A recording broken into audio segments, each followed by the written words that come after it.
Das hier ist eine alte PC Games, die Ausgabe 2 1995. Die ist über 30 Jahre alt. Und da drin ist der Testbericht von Wing Commander 3 Heart of the Tiger. Das Spielereignis 1995, wenn nicht sogar eines der 90er Jahre überhaupt. Und ich wollte wissen, was kann dieses Spiel noch? Macht das heute noch Spaß? Oder ist es doch vielleicht einfach nur eine nostalgische Erinnerung? Wir schauen es uns zusammen an.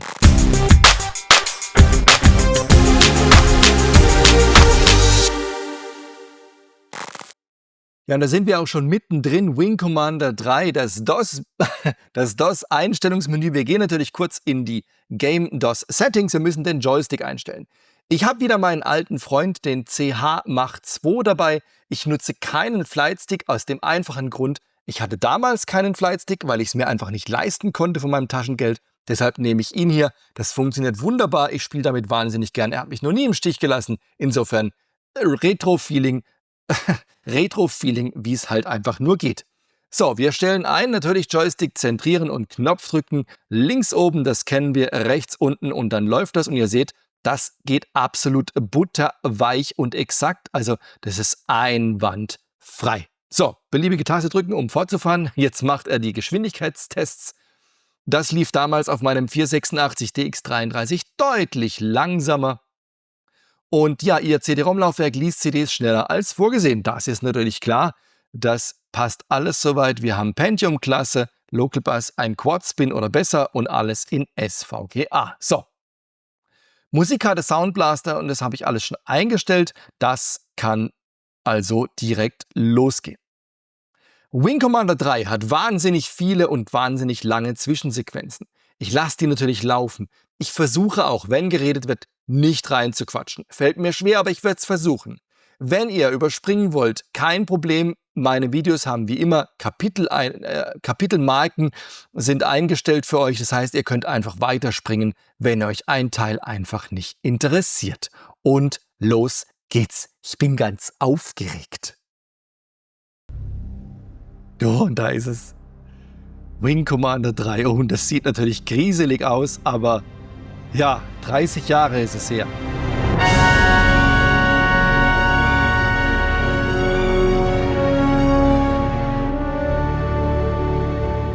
Herrlich. Origin, We Create Worlds. Ja, das war damals so, oder? Origin, das war einfach ein Garant für unfassbare Spiele. Unfassbar hardwarehungrig, aber unfassbar.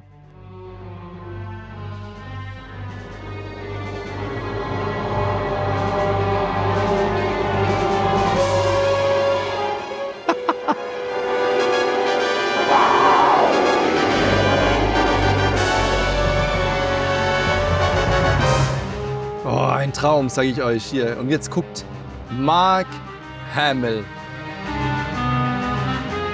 John Rhys Davies, Tom Wilson, Jason Bernard, Ginger Allen, Jennifer McDonald, und Malcolm McDowell. Also das damals, oder? Wie ein Kinofilm für den eigenen Heim-PC. Wahnsinn.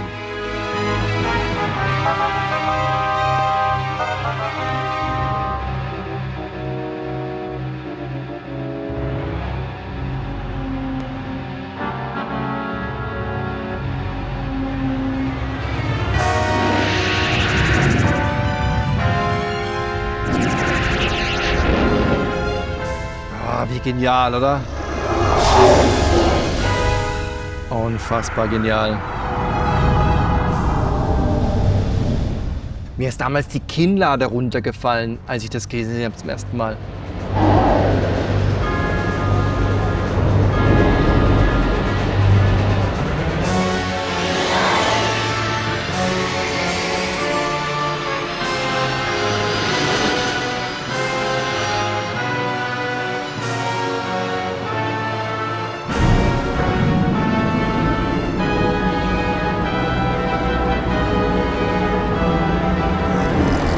Unsere respektlosen Feinde haben es gewagt, mich, den Kaiser dieses Reiches, zu ihrem Angriffsziel auszuwählen.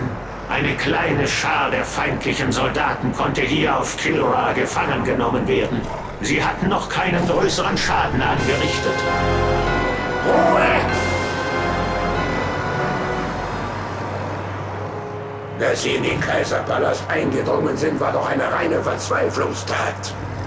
Die unbehaarten Affen schlagen jetzt blindlings um sich, da sie wissen, dass sie endgültig besiegt sind. Ihr Volk ist von ihnen zutiefst enttäuscht. Ich schlage vor, dass wir darauf verzichten, diese Lebewesen einem Verhör zu unterziehen. Sie gehören dir, mach mit ihnen, was du willst. Desintegrieren ist die gerechte Strafe.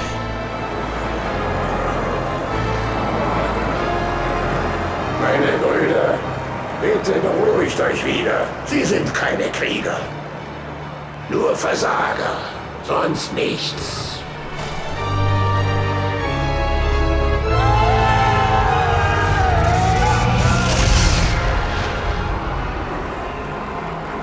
Unter ihnen ist ein Wesen, das würdig ist, wie ein Krieger behandelt zu werden. Es wird von allen Angel genannt.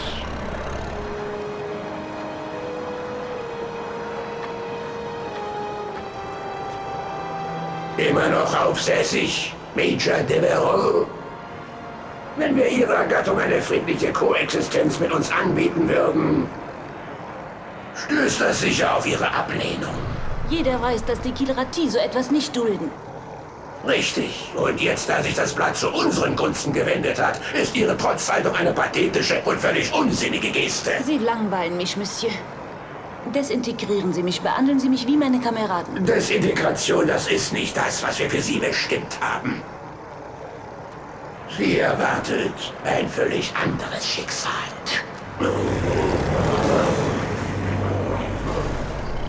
Die Menschenfrau kann anscheinend nicht einschätzen, welche große Ehre ich ihr zuteil werden lassen will. Ich weiß, dass sie als Kriegerin äußerst tapfer ist.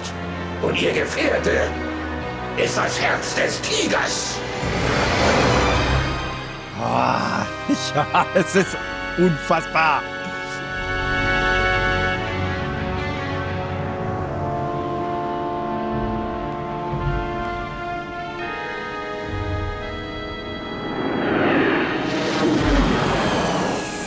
Mögen Sie in Frieden ruhen.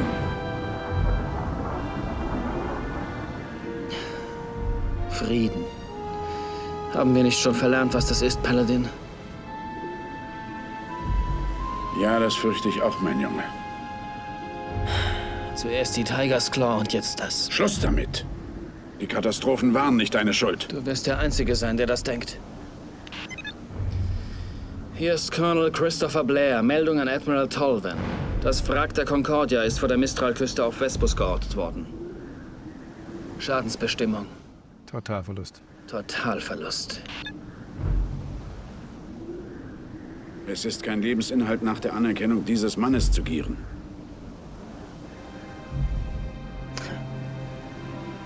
Hat man was von Angel gehört? Nein, Ist das die offizielle Version?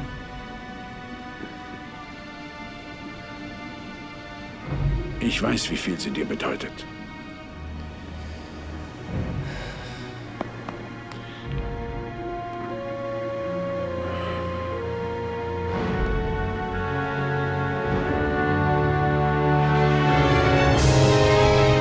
Wir haben leichte Bildfehler, aber das liegt an der Emulation. Das kriege ich auch nicht einwandfrei weg, liegt ein bisschen an meinem System, also sei es drum.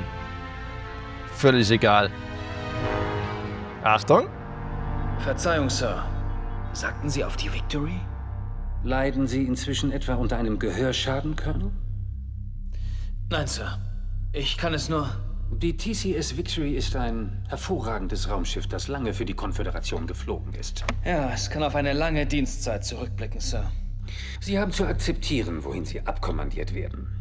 Natürlich ist mir klar, dass die dortige Unterbringung nicht ganz dem entspricht, was Sie gewöhnt sind. Nein, Sir. Es liegt mir fern, Ihre Die Anweisungen... Victory wird enorm davon profitieren, einen Geschwaderkommandanten mit Ihrer Erfahrung zu bekommen.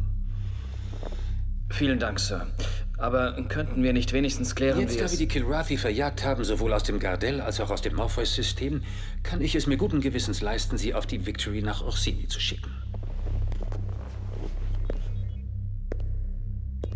Ich versuche Ihnen damit nur klarzumachen, dass sich unsere Lage verbessert hat. Die Konföderation hat in letzter Zeit große Fortschritte gemacht. Sie dürfen wegtreten. Sir, was wird aus meinem Antrag? Ah ja. Ihr Antrag war etwas überraschend für mich. Wie Sie wissen, erhalten nur diejenigen über Colonel Devereaux Auskunft, die informiert werden müssen. Ihr Shuttle wartet bereits auf Sie. Er ist ein netter Mensch, oder? Den hat man so richtig gerne.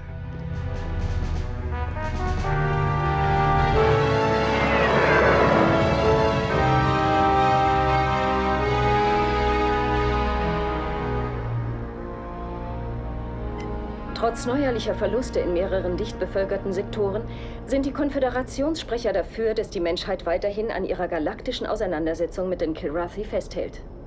Wir können beweisen, dass man Meldungen über feindliche Angriffe sowie über zivile und industrielle Verluste in eigenen Lagern einfach unter den Tisch fallen lässt.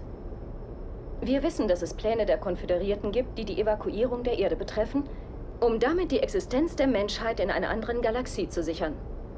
Die Frage ist nur, wer darf mit und wer wird zurückgelassen? Die allerwichtigste Frage aber ist, wer entscheidet darüber?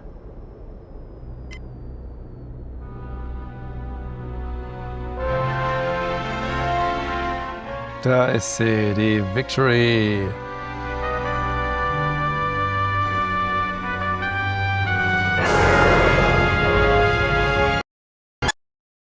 Oh, mach keinen Käse.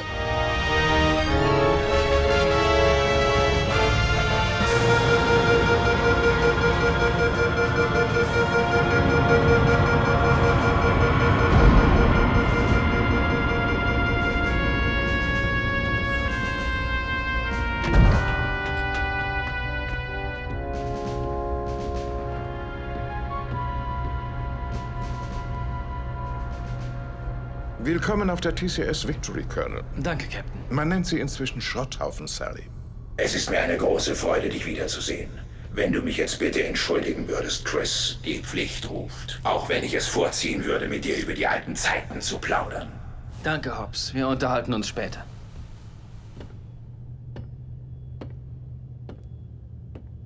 Schon gut, ich weiß, was Sie jetzt denken. Sie ist keine Concordia. Die Concordia existiert leider nicht mehr.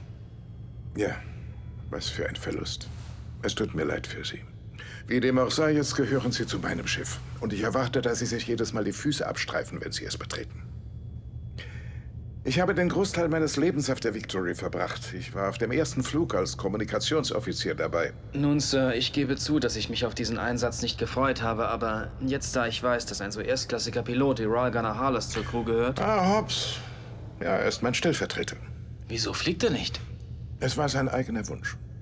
Ich weiß alles über die Heldentaten, die er gemeinsam mit Ihnen vollbracht hat, Colonel. Aber hier ist keiner bereit, mit einem Kilrathi in seinem Geschwader zu fliegen. Er ist der Beste. Sein Ruf ist ausgezeichnet. Ist das hier überhaupt nichts wert? Er hat es selbst so gewollt. Captain Eisen, ich will Ihnen nichts vorschreiben. Es ist Ihr Schiff. Aber ich bestehe darauf, dass Hobbs sofort wieder auf die Pilotenliste gesetzt wird. Das ist sehr ehrenwert von Ihnen, Colonel, aber wer... Ich, Commander. Ich fliege mit ihm. Er ist der beste Kampfpilot, den ich je hatte.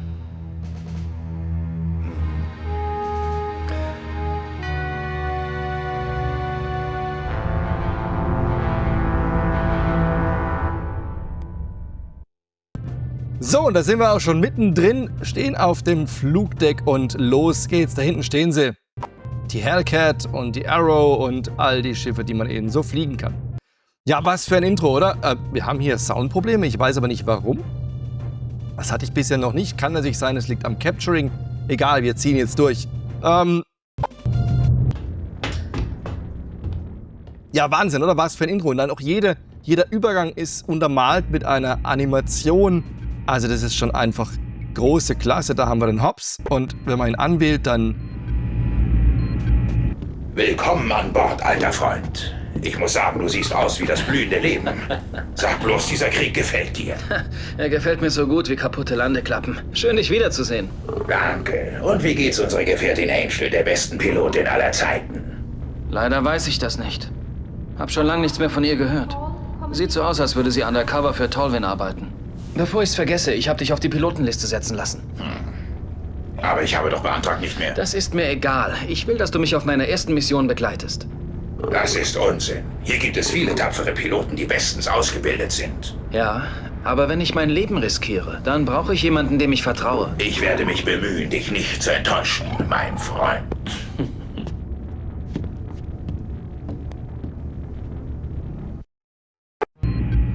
Ja, so unfassbar, oder? Dieses Intro und auch die Kilrathi. Also, ich find's immer noch klasse, wie die dargestellt sind mit diesen Realpuppen-Animationen.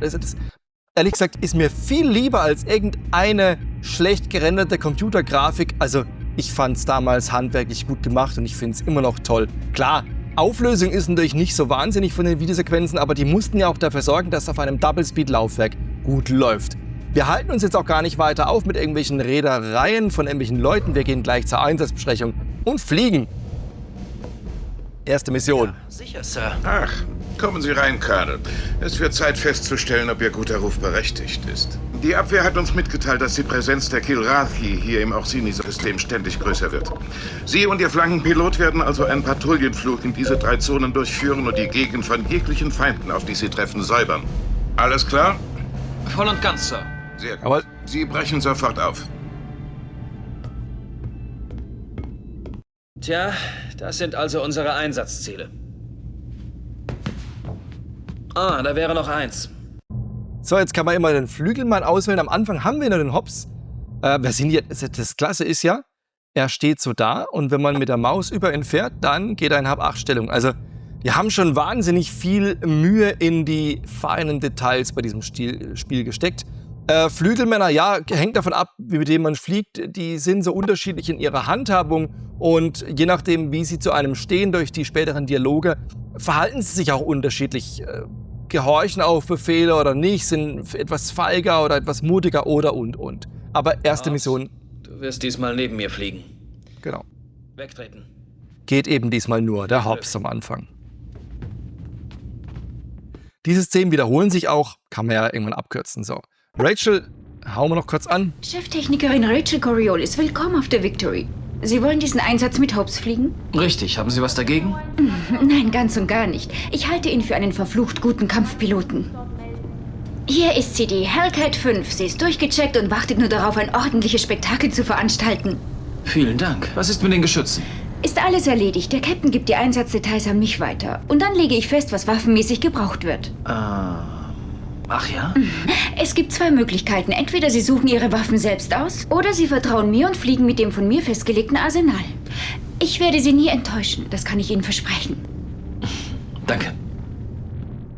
Genau, also man kann auswählen, bestückt man selber oder fliegt man mit Rachels Vorgaben. Wir lassen es jetzt einfach, wie es ist. Los geht's. Da steht sie, unsere Hellcat.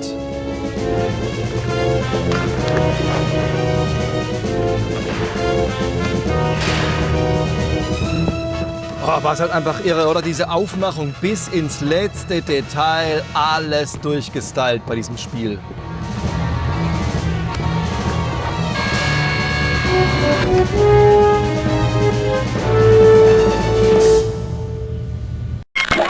Wir können jetzt starten, Colonel. Wir bremsen mal kurz ab, pass mal auf. Wir schauen uns das Ganze mal an. Also bei mir läuft es natürlich jetzt flüssig.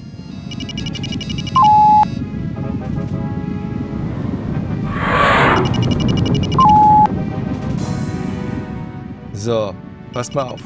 Wir schalten mal kurz um auf VGA. Schaut euch das an. Das hier ist VGA-Auflösung. So sah es in VGA aus, wenn man nicht das System hatte, um Wing Commander gut laufen zu lassen. Auf einem DX33 wie bei mir war es eben keine Chance.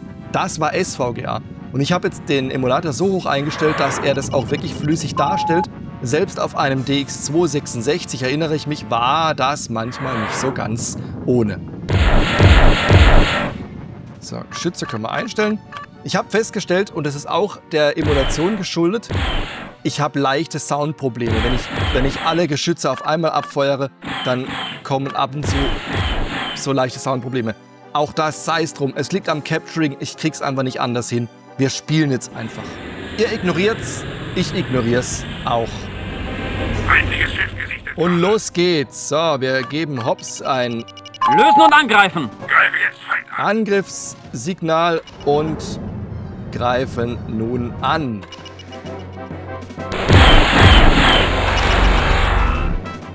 Und wenn man möchte, dass man mehr Übersicht hat, kann man natürlich auch das Cockpit ausschalten. Man sieht, es ist doch etwas eingeschränkt, gerade im unteren Bereich die Übersicht.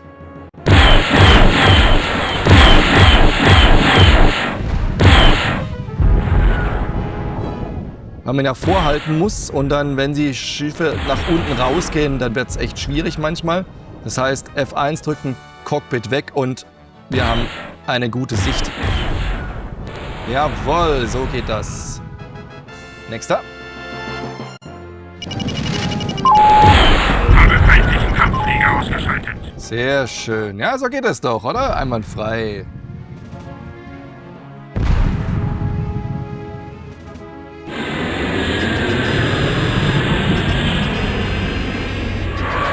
So, nächster Wegpunkt. Hier ist niemand.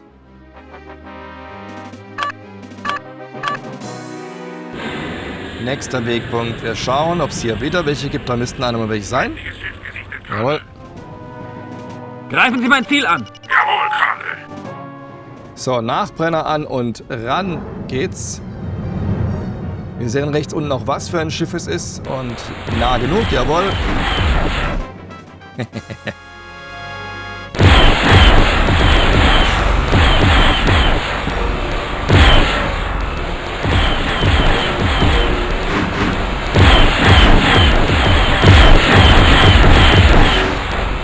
Ja, man hört dieses Soundkrachen, das lässt sich leider nicht überbrücken. Ich krieg's nicht anders hin. Und es war mir jetzt einfach zu blöd, den Fehler zu suchen irgendwann. Und ich habe es wirklich in allen Konfigurationen versucht. Sobald ich das Capturing einschalte, habe ich einfach Probleme. Die Lösung wäre, ein anderes System zu nehmen, aber darauf habe ich jetzt nicht keine Lust. Fürs Probespielen wird's das tun.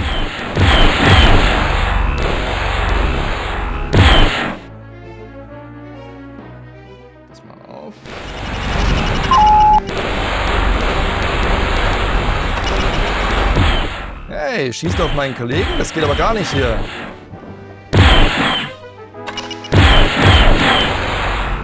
Ja, man sieht einfach nichts. Wenn sie nach unten in die Anzeigen verschwinden, dann sind sie einfach kurz weg. Ich habe Schande über mein Volk gebracht. Einsatzziele erreicht. Sehr schön. Hey, läuft doch noch. Ja, es ist... Alter Joystick ist einfach...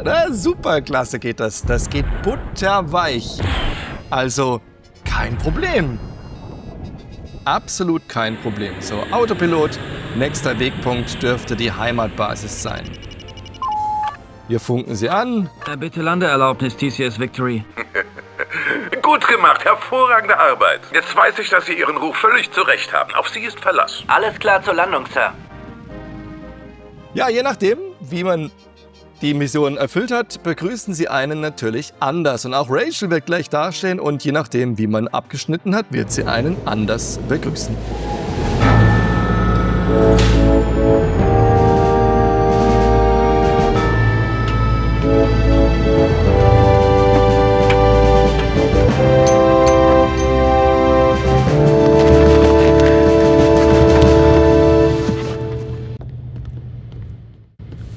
Ziemlich heißer Flugstil.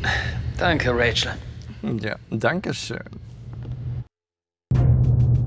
Sehr schön. So, jetzt geht's los. Wir müssen ein bisschen quatschen, weil wir natürlich neben den Flugmissionen auch noch Interaktion. Na? Herzlichen Glückwunsch, mein lieber Freund. Ja, das war wie in den alten Zeiten, nicht wahr? Ich muss schon sagen, war ein gutes Gefühl, wieder mal rauszukommen und mitfliegen zu dürfen. Für dein Vertrauen danke ich dir. Bis in alle Ewigkeit. Ach, Schwamm drüber, Hobbs. Du bist jetzt wieder da, wo du hingehörst.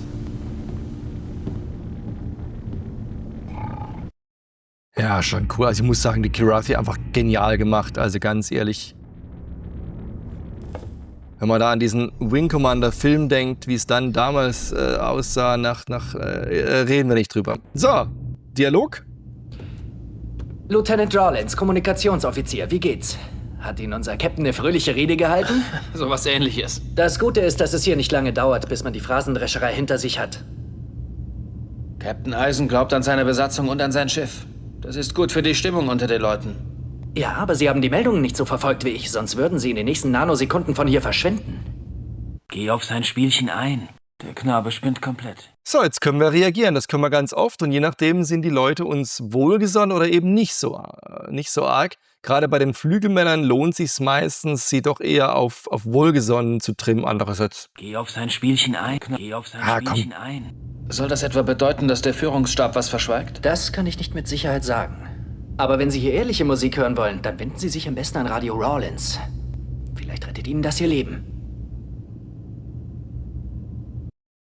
Das Witzige ist, wir können das Gespräch nochmal führen. Pass mal auf, wir nehmen mal die andere Option. Ich überspringe das gerade mal schnell. Geh auf sein Spielchen ein. So. Der Knabe spinnt komplett, ne? Der Knabe spinnt komplett. Achtung. Muss ziemlich anstrengend sein, so viel Paranoia rumzuschleppen. Werfen Sie Ballast ab, Mann. Es wird Sie bald nach einer weiteren Dosis Paranoia von Radio Rawlins verlangen, Colonel. Wollen Sie ehrliche Musik hören? Dann kommen Sie zu mir. Vielleicht rettet Ihnen das Ihr Leben. Also schon cool überlegt, oder? Dieser Aufwand, den die betrieben haben, jedes Gespräch, verschiedene Menüführungen, verschiedene Gesprächsführungen, darauf haben die anders reagiert. Also wahnsinnig, ne? Also das war echt wahnsinnig aufwendig.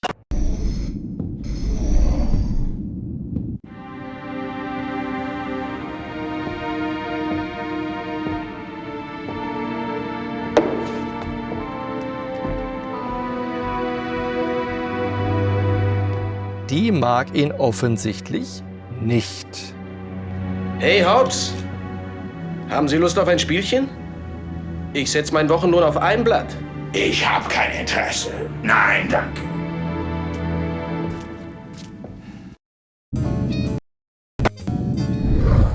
Willkommen an Bord, Sir. Spielen wir eine Partie? Sie dürfen sich ein Spiel aussuchen, da Sie hier neu sind. Von Vorschriften halten Sie wohl nicht sehr viel. Nein, Formalitäten werden unwichtig, wenn man den Großteil seiner Zeit damit verbringt, am Leben zu bleiben. Und unsere spärliche Freizeit opfern wir auch nicht, um irgendwelche überflüssigen Benimmregeln auswendig zu lernen. Tja, man muss sich seiner Umgebung wohl oder übel anpassen. Wem sagen Sie das? Und es ist gar nicht so leicht. Kein Wunder, dass Ihr Spitzname Vagabond ist. Sie haben Ihre Hausaufgaben gemacht, wie ich sehe. Ja, ich habe die ganze Galaxie bereist. Ihr Lebenslauf weist viele Lücken auf. Er ist ziemlich unvollständig. Ganz zu schweigen von Ihrer Einsatzakte. Kann ich was dafür, wenn man beschließt, meine Daten zu löschen? Da ist was dran. Was hat er zu verbergen? Ja, wie gesagt, wir können uns natürlich jetzt auf seine Seite schlagen, diplomatisch sein. Sie verhalten sich dann einfach bei den Flügen irgendwann anders, ob sie einem moralisch wohlgesonnen sind oder nicht. Wir bleiben jetzt einfach mal auf positiv. Manchmal ist mir der Konföderationsrat so fremd wie der Feind. Wir sind hier eine gute Mannschaft, Colonel. Auch wenn ein paar Lebensläufe unvollständig sind. Geben Sie uns eine Chance.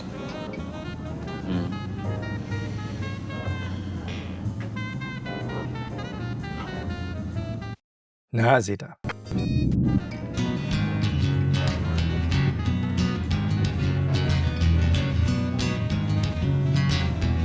Oh, guten Tag, Sir. Ja, schon gut, Lieutenant. Spielen Sie weiter. Verzeihung, Sir. Das ist ein Lied, das aus Celeste stammt. Sehen Sie, Musik sagt viel über die Bewohner eines Planeten aus. In manchen Sektoren kann man nur Mollakkorde hören. Da möchte man am liebsten verschwinden und Amok laufen. Aber das hier ist ein fröhlicher Song. Und da fühlt man so richtig, wie das Blut schneller in den Adern fließt. Sind Sie Pilot, Lieutenant, oder Musiker? Oh, ich bin Pilot, Sir. Noch dazu ein guter, das beweist meine Trefferquote. Aber meine Familie, die baut Gitarren seit vielen Generationen. Ich habe eine, die ist schon fast 200 Jahre alt. Ihr Klang, der wird immer schöner und satter. Irgendwann werde ich ein Restaurant aufmachen und lasse dort die besten Musiker auftreten. Für Kampfpiloten, wie ich es bin, oder Sie. Wer weiß, wie viele von uns überleben werden. Am besten, Sie suchen sich andere Stammkunden. Von mir aus. Dieses Lokal wird sicher ein ganz großer Erfolg. Ich werde dann tagelang faulenzen, den schönen Frauen 1000 Komplimente machen und den Gitarrenklängen lauschen. Klingt ganz vernünftig. Er ist nicht richtig bei der Sache. Ganz ehrlich, wer bin ich denn, dass ich die Leute kritisiere? Das ist ein schöner Traum, Vaquero. Halten Sie an ihm fest. Ja, das mache ich, Sir. Wir sind einfach viel zu lieb. Vergnügen. Ich tue es nur, weil es meine Pflicht ist, verstehen Sie?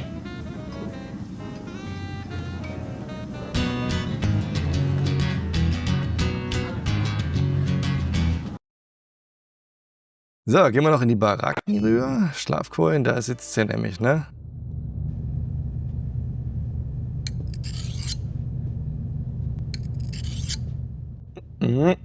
So aggressiv.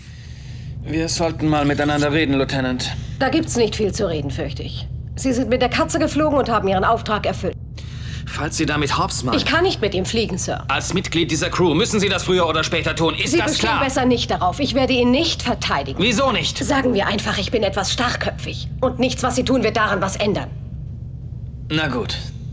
Ich werde versuchen, Sie und Hobbs bei Offensiveinsätzen getrennt zu halten. Ich will aber keine bevorzugte Behandlung. Wir brauchen jeden guten Piloten, den wir haben. Und nur damit Sie es wissen, ich vertraue Hobbs blindlings. Das ist Ihre Sache. Nett, oder? So richtig nett. Aber das ist doch cool. Also mal abgesehen vom Spielerischen, hier wirklich auch ein bisschen Charaktertiefe, Story, Leute. Also das ist alles andere als platt. Das macht richtig Spaß.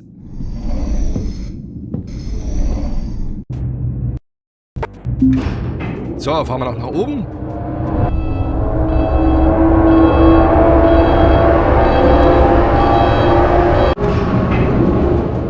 Denn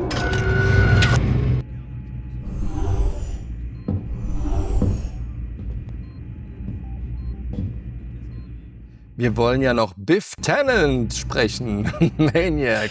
Stell dir vor, was ich dann getan habe. Nein, ich sag's dir. Ich zog eine ganz enge Schleife, hängte mich hinter das Katzenvieh und feuerte meine Raketen. Bumm! Das Vieh war bloß noch Katzenstreu, ja, dem habe ich's gezeigt. Und dann sind die... Na sowas. Na, wen haben wir denn da? Den Colonel. Tut mir leid, ich schaffte es nicht auf Ihre Willkommensparty. Wahrscheinlich hatten Sie da Termine, die unaufschiebbar und viel wichtiger waren, Maniac. Wenn die Pflicht ruft, bin ich zur Stelle. Frauen stehen auf den Duft des Erfolgs. Aha. Irgendwie bin ich überrascht, dass Sie bis jetzt nicht abgeschossen wurden, Maniac. Von Freunden meine ich natürlich. Sie glauben es nicht, aber manchen gefällt mein Flugstil. Ich will nur, dass wir den Krieg gewinnen, okay? Ich nehme an, dass Vorschriften für Sie Priorität haben. Ich gehe keine dummen Risiken ein. Apropos dumm, ich habe gehört, Sie setzten Hobbs wieder auf die Pilotenliste. Mann, oh Mann, wie schnell sich auf der Victory Nachrichten verbreiten. Ich begreife nicht, was Sie an dieser Katze finden. Ich brauche jemanden neben mir, auf den ich mich verlassen kann. Sie können doch keinem trauen, der bereit ist, sein eigenes Volk zu töten. Wen ich mir als Flankenpiloten aussuche, Major, liegt ganz bei mir. Das ist ein Privileg meines Ranges. Ich wette, Sie stehen jede Nacht auf und polieren das Ding.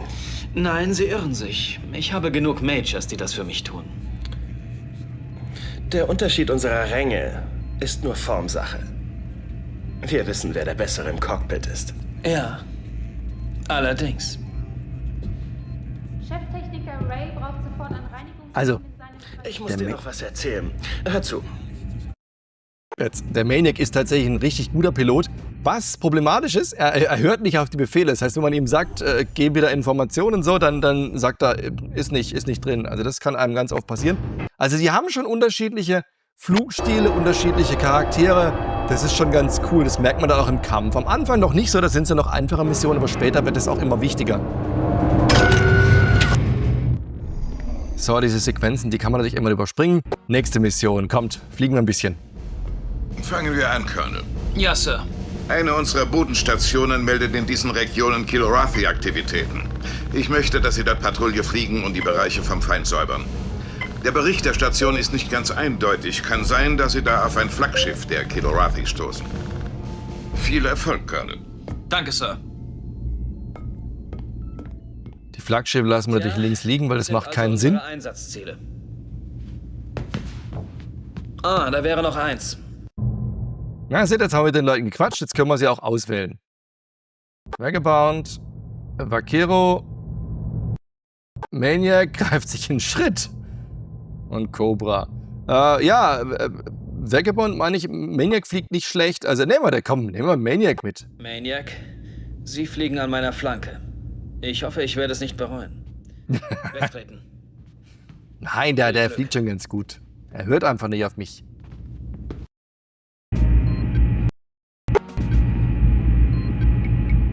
So, wir fliegen gleich. Rachel brauchen wir jetzt nicht. Die Hellcat ist bereit. So, überspringen. Und los geht's.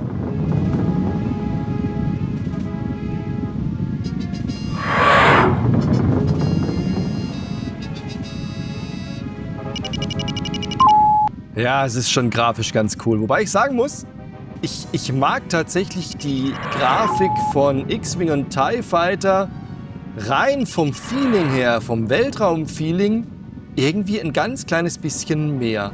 Und man muss natürlich sagen, Wing Commander war extrem hardwarehungrig, also naja. So, fliegen wir mal weiter, komm.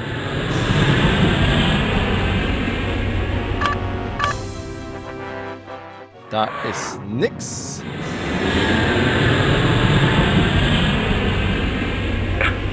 Jetzt geht's rund.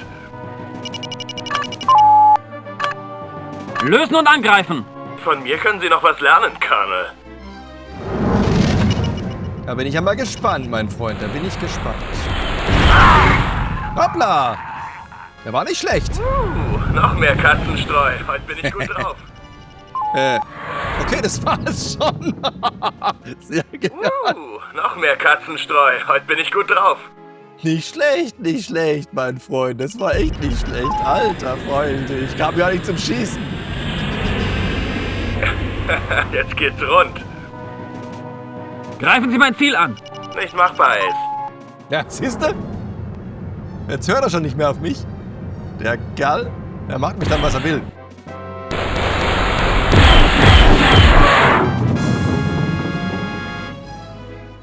Machen wir das Cockpit aus, dann sehen wir ein bisschen mehr. Na, dann lassen wir es mal krachen.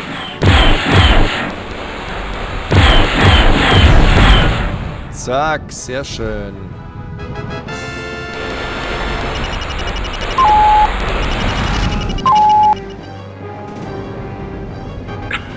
Na, dann lassen wir es mal krachen. Einsatzziele erreicht. Sehr schön. Na, das war doch gar nicht so schwer. Ja, noch nicht, ne? Die Missionen sind natürlich noch... So, Victory. Erlaubnis, TCS Victory. Hey, das war ein klarer Treffer für uns, Colonel. Sie können jetzt landen. Ja, sehr schön.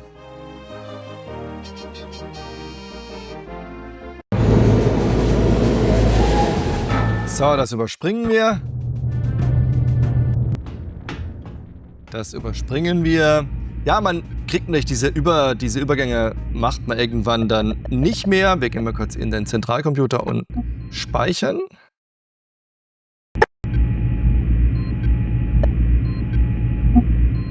So. Fliegen wir gleich den nächsten Einsatz, oder? Colonel, Ihre Einstellung gefällt mir nicht. Offenbar denken Sie, dass Sie viel zu gut für meine Besatzung sind. Also schlage ich vor, dass Sie die Leute kennenlernen und mit ihnen zusammenfliegen. Ist das klar? Ich habe verstanden, Sir. Hab ich doch gemacht. Fangen wir mit der Besprechung an. Sie werden ein konföderierten Frachtschiff, das medizinisches Versorgungsgut geladen hat, zu diesem Jump Point begleiten, denn bedauerlicherweise ist der Transport publik geworden. Sie werden sicher unter Beschuss der Kilrathi kommen. Viel Glück, Colonel.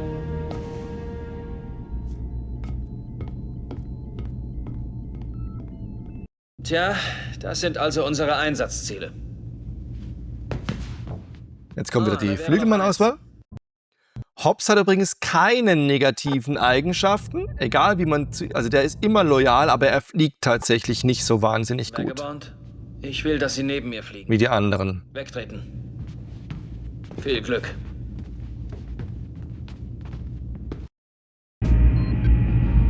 So, mal schauen. Jetzt haben wir heute... wir haben heute die Arrow. Seht ihr?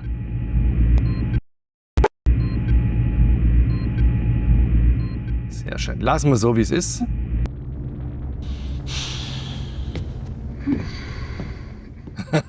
Was war das für ein Blick? Los geht's. Da steht sie. Wie schön.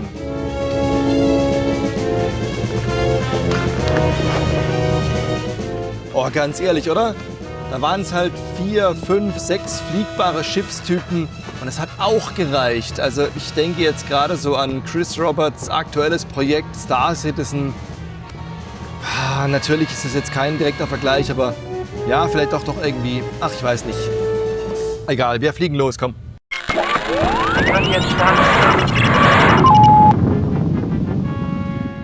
Die Arrow ist natürlich schneller. So, jetzt müssen wir das Schiff kurz begrüßen. So, jetzt haben sie den Autopilot gekoppelt und wir können los und die fliegen mit uns mit.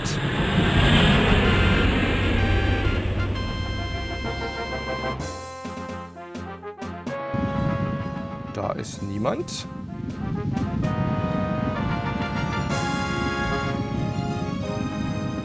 Dann weiter geht's.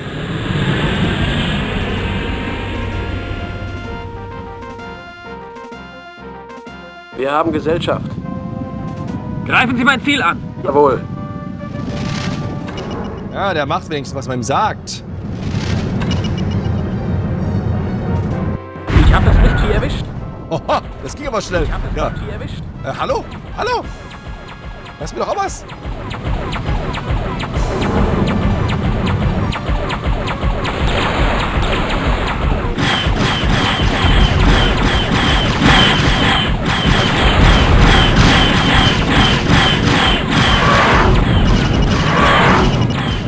Das Cockpit ausschalten wieder. Ja, ich bin ein bisschen nah dran. Tempo reduzieren oder... Ich habe das Whisky erwischt. Sehr schön.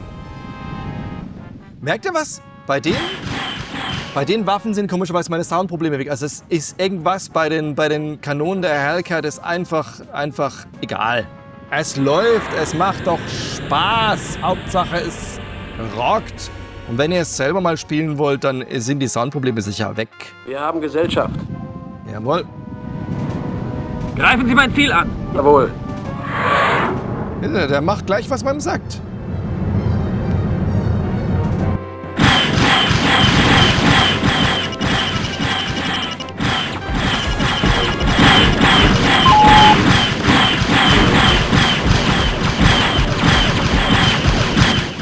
Na?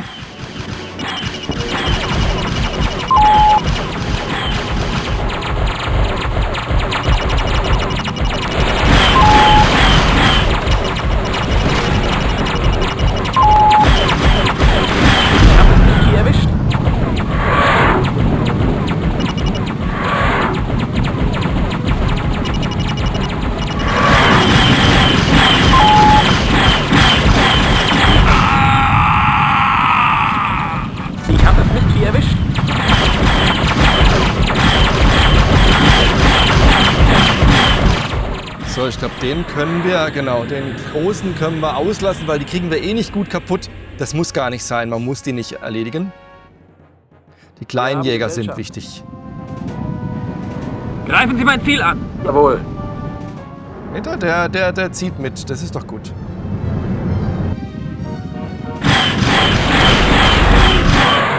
Na?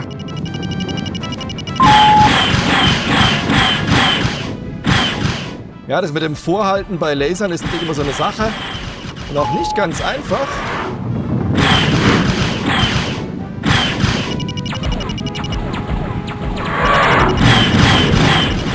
Aber glaubt mir, es liegt nicht am Joystick, es liegt, wenn, dann natürlich am Piloten. Trotzdem geht's. Wunderbar. Komm, zu nicht so.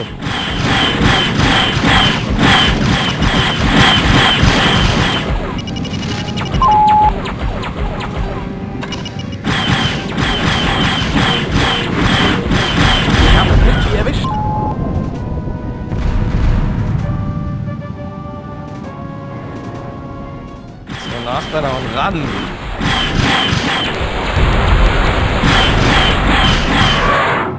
Ach.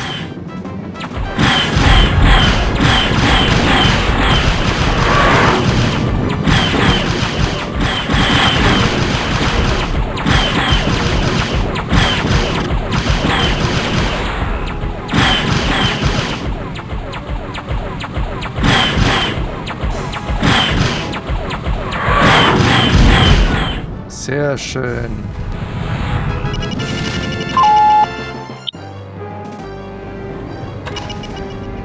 Danke für den Begleitschutz, Colonel. Leite Jump-Sequenz ein. Einsatzziele erreicht. Ja, weg sind sie. Sehr schön. Komm, den machen wir jetzt noch platt, oder? Sehr gut. Ja, einwandfrei.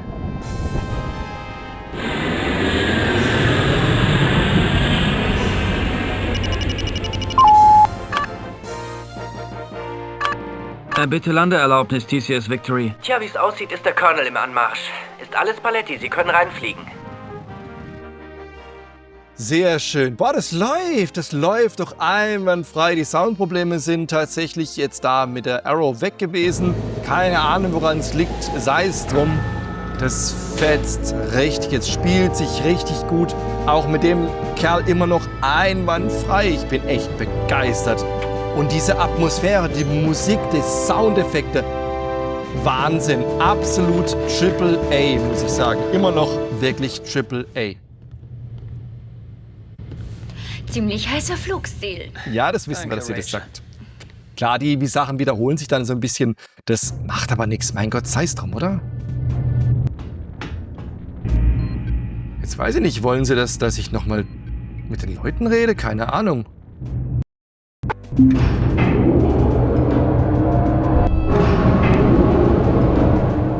Eigentlich, ich hab doch mit allen gequatscht. Was blafft er mich denn so an? Ah, die Rachel sitzt da.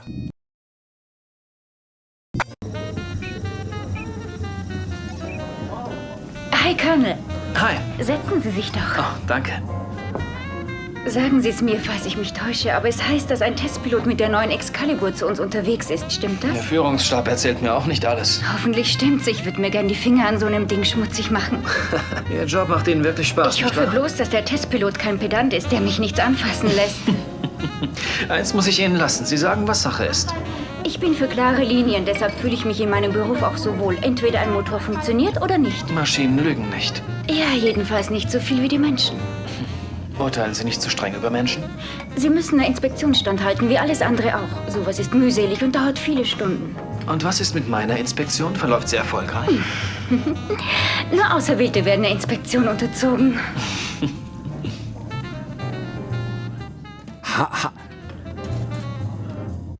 Hat er gerade geflirtet? Ja, man kann mit ihr flirten, ne? Und später kommt ja noch Flint dazu, das erinnere ich mich noch. Und dann ist die Frage, da ist niemand? Dann kann man, meine ich, sogar entscheiden, mit wem man von beiden anbandelt. Die andere ist natürlich dann ein bisschen angepisst. Ah, Soundstutter. Nee, da ist niemand. Hauptterminal brauchen wir nicht, kriegt man unten auch. Ja, das Hin- und Herlaufen, das ist natürlich ein bisschen mühselig. Man kann die Sequenzen abkürzen. Man muss natürlich immer wieder klicken, dann warten, dann passiert was. Man kann es überspringen, man kann es aber auch einfach genießen. Also ich weiß, damals habe ich es einfach genossen, weil es einfach immer wieder genial war. Können wir uns an die Arbeit machen? Ich bin soweit. Ein konföderierten Ziviltransportschiff ist im Orsini-Gebiet unterwegs. Es benötigt Begleitung. Insbesondere, da uns die Abwehr gemeldet hat, dass die Kilrathi eine neue und gut getarnte Rakete testen wollen. Die Konföderierten haben diese neue Waffe Skipper getauft, weil die Rakete alle paar Sekunden hinter ihrer Tarnung verschwindet und dann wieder zum Vorschein kommt, um mit ihrem Ziel in Verbindung zu bleiben. Man kann sie also immer nur für ein paar Sekunden orten. Hier steht also das Leben von Privatpersonen auf dem Spiel. Ich gebe mein Bestes, Captain. Davon bin ich überzeugt. An diese Rakete erinnere ich mich und ich weiß im Vorfeld schon, dass diese Mission, unsere Einsatzziele. egal wie sie ausgeht, geht's weiter im Missionsbaum. Aber es gibt auch Missionen. Wir nehmen nochmal den Vagabond, der macht das ganz gut. Vagabond? Ich will, dass Sie neben mir fliegen. Es gibt auch Missionen, je nachdem, ob man die gewinnt oder verliert, geht der Missionsbaum anders weiter und es gibt natürlich auch Game-Over-Möglichkeiten. So.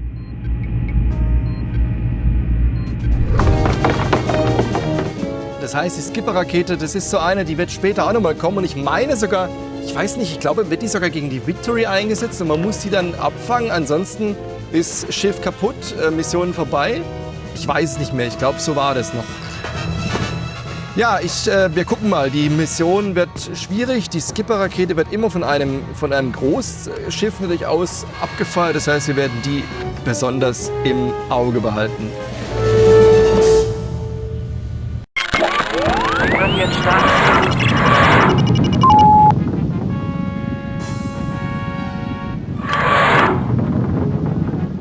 So, die Missiles.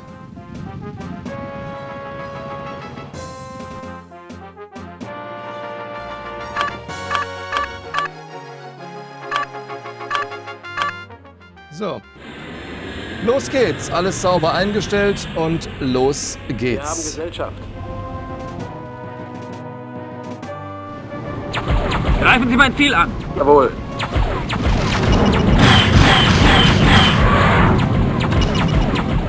So, wir gehen wieder auf Vollbild. Das ist einfach besser.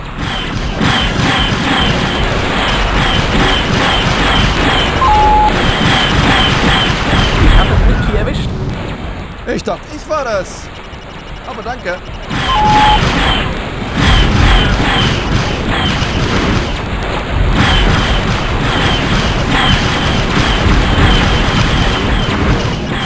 Ich habe das Whisky erwischt. Sehr gut. Jawohl. So läuft es. Hey, wer schießt denn da auf mich?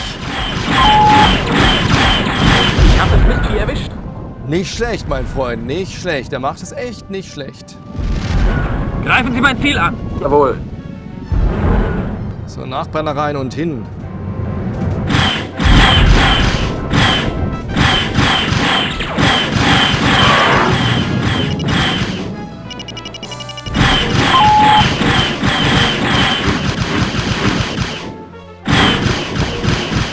Ist ein bisschen nah. Ich habe das Whisky erwischt.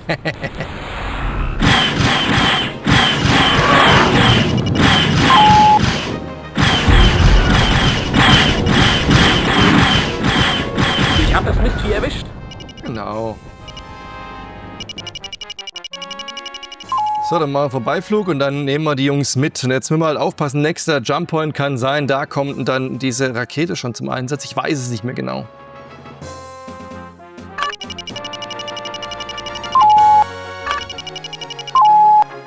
So, wir nehmen Imric Missiles, weil die schalten schneller auf.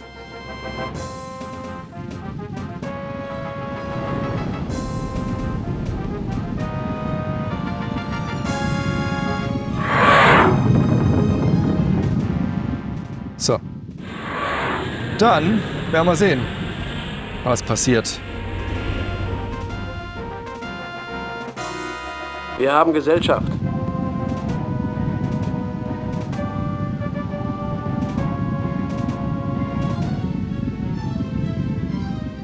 Korvette. Die Korvette dürfte es sein, die die Rakete abfeuert, oder?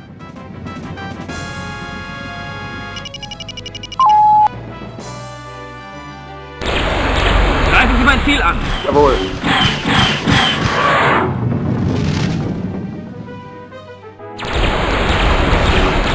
Ah, verdammt. Ich bin ja... So, was ist jetzt?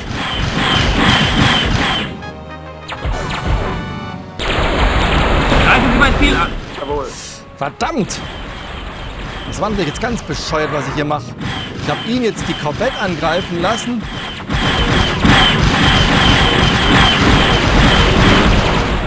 Während uns die Kilrathi zerlegen. Oh, da ist sie. Nee, oder? Doch, da war sie. Verdammt. Verdammt!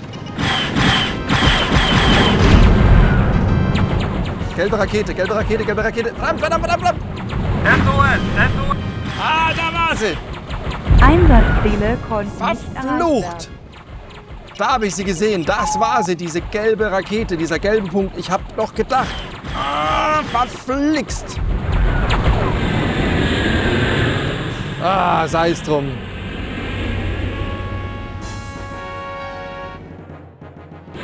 Verdammt nochmal.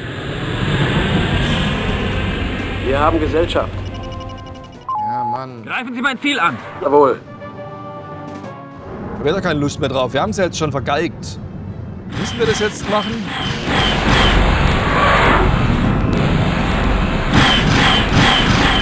Ja, man hat kurz den gelben Punkt gesehen. Dann war die Rakete weg und dann taucht sie wieder auf und dann ist schon zu spät.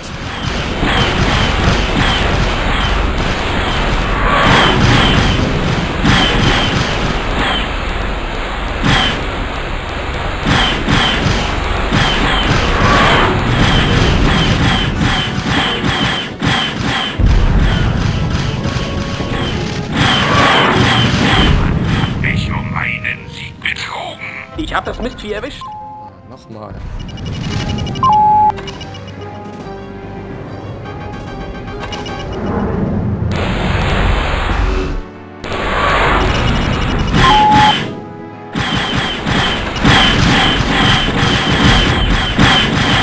Ich hab das Mistvieh erwischt.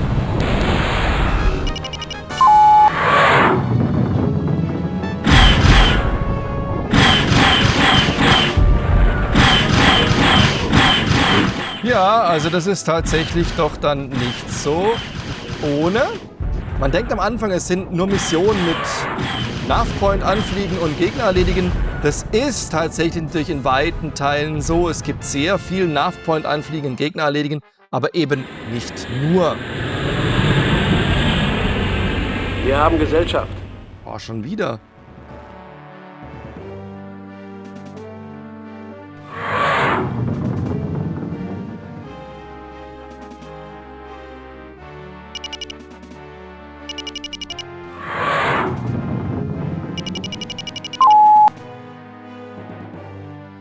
Greifen Sie mein Ziel an. Jawohl.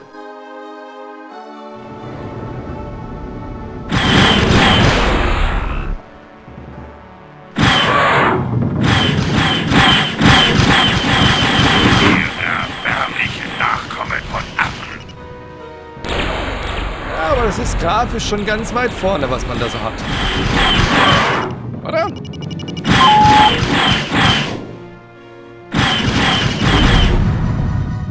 Jawohl. So, die Korvetten lassen wir links liegen. Bringt nichts gegen die zu fliegen. Es hat überhaupt keinen Wert. Tja, das war wohl nichts. Schade, schade. Bitte Landeerlaubnis, TCS Victory. Tja, das muss ja ziemlich ungemütlich für Sie gewesen sein. Gleich nach Ihrer Landung, Sir, machen wir uns auf den Weg zum ach so friedlichen Tamayo-System. Da soll kein Krieg sein. Wir sollen dort nur Babysitter spielen für den neuen Testflieger.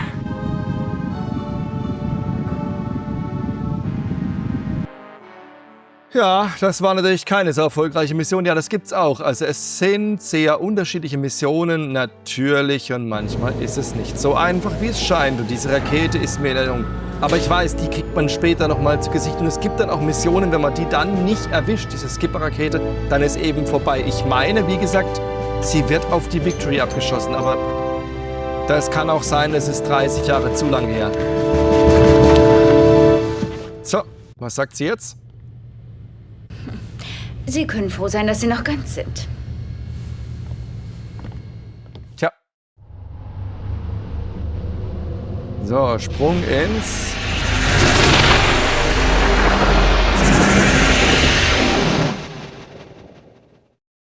Tamayo-System.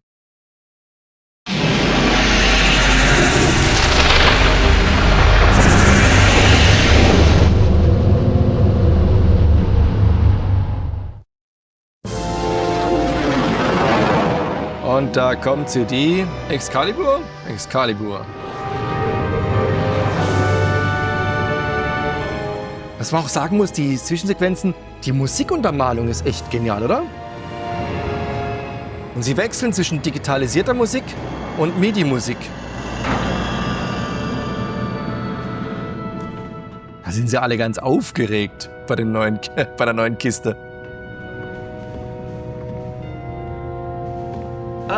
Colonel, wo geht's zur Brücke? Die Konföderierten erwarten meinen Flugbericht. Ich habe die Funksprüche gehört, die reingekommen sind. Seit wann haben Sie Flash als Spitznamen? Seit meinem ersten Akademietag. Ich finde, man muss sich nicht dafür entschuldigen, dass man Stil hat. Der Vogel ist noch Geheimsache, Freunde. Ja. Können Sie Ihre Leute ein Weilchen davon fernhalten, Colonel? Christopher Blair. Über Sie habe ich mal was gelesen, aber das ist schon ewig her. Stimmt's, dass Piloten nicht alt werden, sondern besser? Der Kleine ist ein Klugscheißer. Ja, der ist ein Klugscheißer. Auch mal was über Sie lesen kann. Ja, gemein, das war ein Tonaussetzer. Mann, egal. Ja, da steht sie, die Excalibur.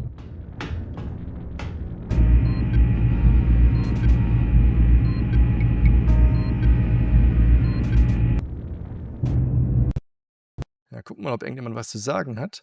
Es ist natürlich ein bisschen blöd, dass man zwischen den Missionen immer mal wieder abklappern muss, um rauszukriegen, ob jemand was zu reden hat oder nicht. Das ist ein bisschen...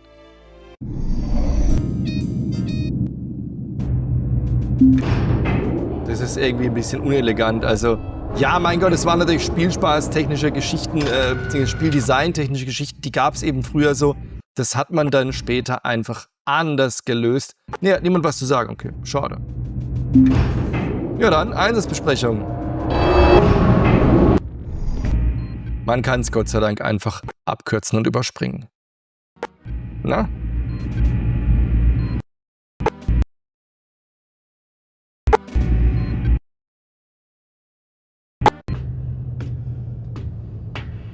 Ah, es geht nur Flugdeck, okay. Nee. Hä?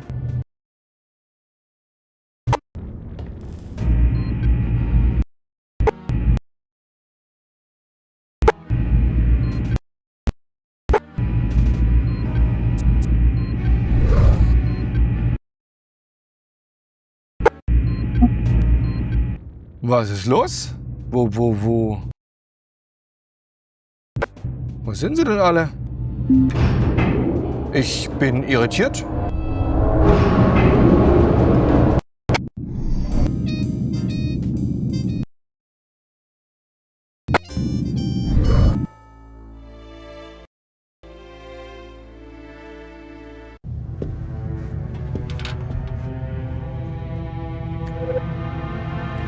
Hallo, Mon Ami. Ich hoffe, du und alle anderen auf der Concordia habt einen guten Flug. Ich bin gerade dabei, einen verdeckten Einsatz mit Admiral Tolvin hinter mich zu bringen. Ich fürchte, wir werden noch etwas länger getrennt sein. Aber denk immer daran. Je t'aime. Ich liebe dich.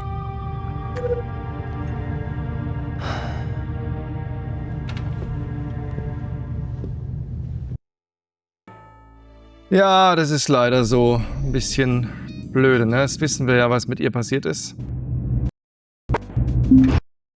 So, wie sieht es jetzt aus? Kann ich jetzt...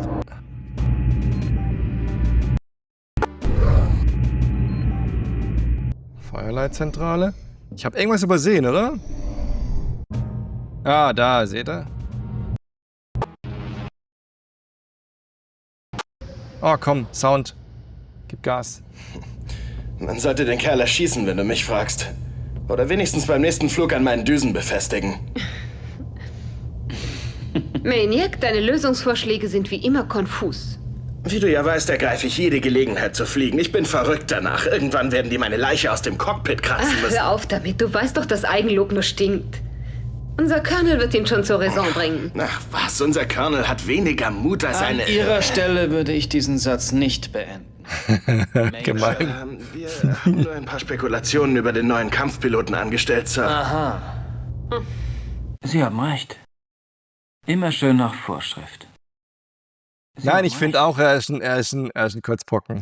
Wir werden bald herausgefunden haben, wie viel dieser Angeber Flash wirklich taugt. Das garantiere ich Ihnen.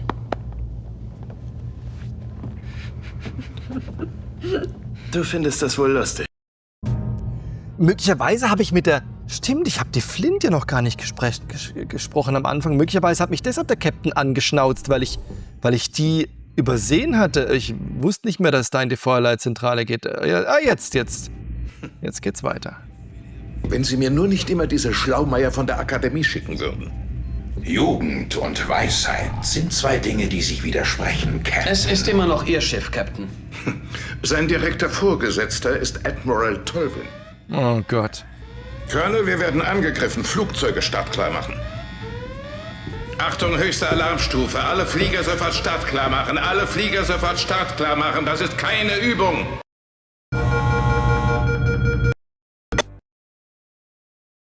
Ja, möglicherweise, wie gesagt, ich habe Flint nicht gesprochen am Anfang. Möglicherweise hat mich deshalb der Captain angeschnauzt, aber das ist nicht blöd, wenn man nicht weiß, wo noch irgendwelche Gespräche zu machen sind.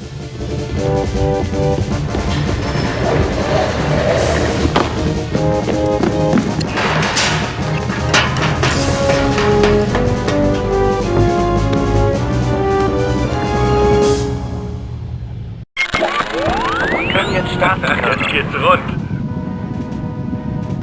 Greifen Sie mein Ziel an! Nicht machbar ist. Einer muss mir helfen.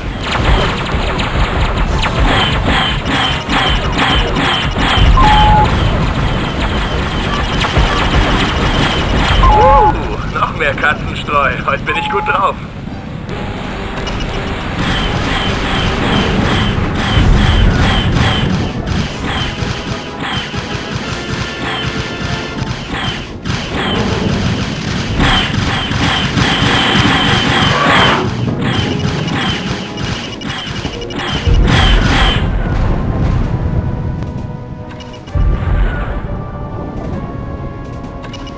Greifen Sie mein Ziel an! Nicht machbar ist. Er hört mir einfach nicht zu, der Kerl. Das ist echt mies.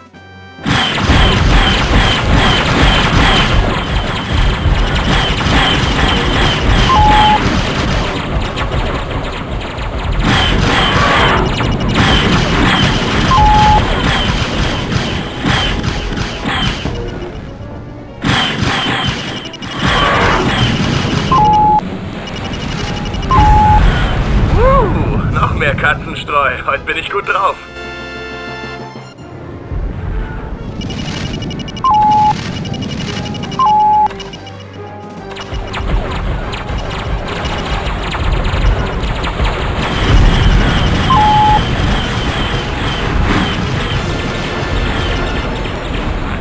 Ich um einen Sieg betrogen. Noch mehr Katzenstreu. Heute bin ich gut drauf. Erbärmliche Nachkommen von Affen.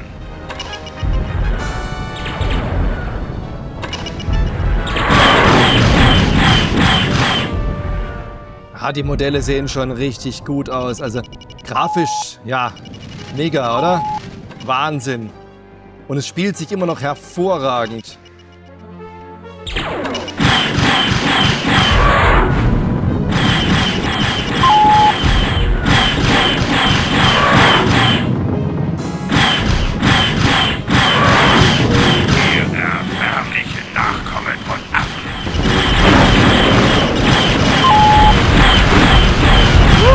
Noch mehr Katzenstreu. Heute bin ich gut drauf.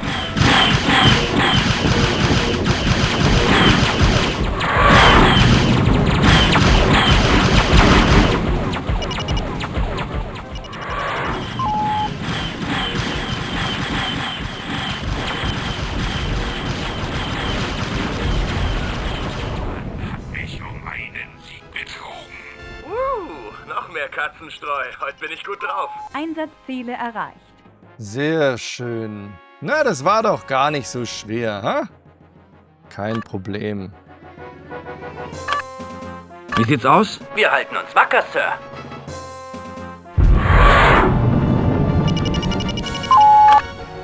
Bitte Landeerlaubnis, TCS Victory.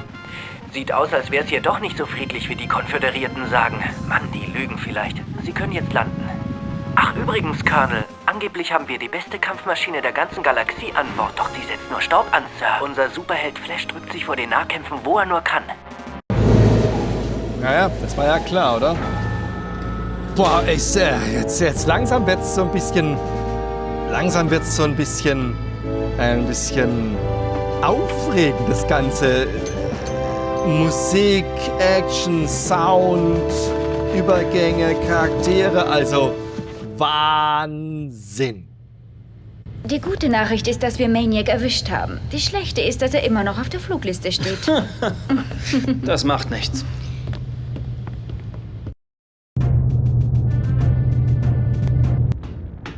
Ja, sehr schön, sehr schön. Also ich gucke jetzt gerade so ein bisschen auf die Zeit und ich glaube, für einen ersten Zustandsbericht war das doch mal richtig gut. Wir sehen uns gleich wieder für eine kurze Retro-Nachbesprechung. Also das war ja jetzt wieder was. Wing Commander 3, Heart of the Tiger. Also im Jahre 1995 mit Sicherheit eines der Spiele-Highlights und in meinem PC-Spieleleben der 90er auf jeden Fall eines der ganz, ganz großen Spiele, die mich nachhaltig beeindruckt haben und die mich so richtig geflasht haben damals.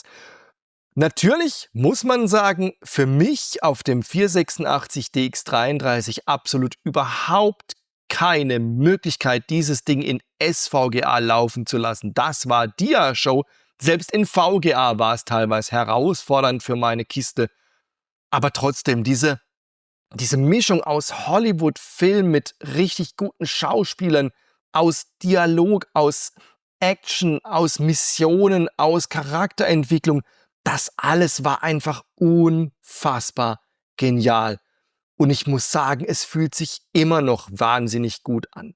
Natürlich, die Videosequenzen sind sehr grobkörnig, die mussten damals einfach so sein, weil einfach die Farbdarstellung nicht höher war und auch die Bitrate der Videos ja nicht mehr haben durfte, denn sonst wäre es auf einem Double-Speed-Laufwerk einfach nicht mehr lauffähig gewesen. Wir müssen da überlegen, was wir da an Datenrate überhaupt zur Verfügung hatten. Insofern mussten die Videosequenzen natürlich entsprechend komprimiert und runtergerechnet werden.